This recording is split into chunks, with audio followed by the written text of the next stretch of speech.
আসসালামু আলাইকুম। আজকে বসত ভিটায় সবজি চাষ পর্ব 2 নম্বর। আজকে আপনাদেরকে দেখাবো যে বেগুন খেতে সেচ দিতে হয়, সেচ দেওয়ার প্রসেসটা। কোনো রকম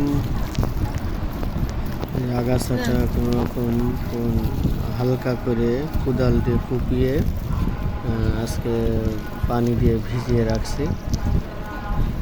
পরের দিন আগাছা সুন্দর করে নিড়ানি দিয়ে আমরা আগাছাগুলো পরিষ্কার করে ফেলবো, সেটা আপনারা দেখতে পারবেন।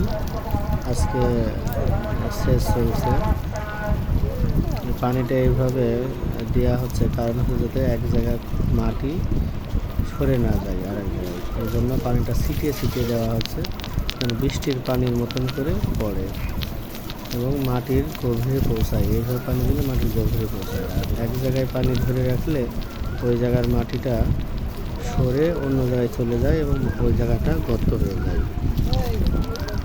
এটা গত বছরে লাগানো বেগুন গাছ, তো এই বছরে নতুন করে লাগাবো না মনে করছি, এই জন্য শাখা পোশাখা কেটে দিয়ে প্রচুর পরিচর্যা করছে যেন কুশি করে আবার নতুন করে বেগুন ধরে।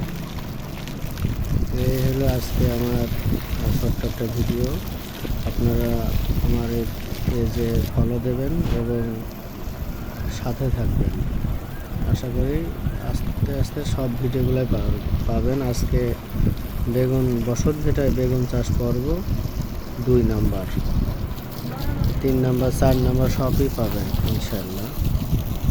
সাথে থাকুন আর কমেন্ট করুন কি সমস্যা বা রোগ প্রতিরোধ নাশক কী দেওয়া যায়, কী কীটনাশক ব্যবহার করা যায়, কীভাবে আরও ভালো পরিচর্যা করলে বেগুনগুলা ভালোভাবে ধরবে, সে ব্যাপারে আপনারা আমাকে পরামর্শ দিয়ে সাহায্য করুন।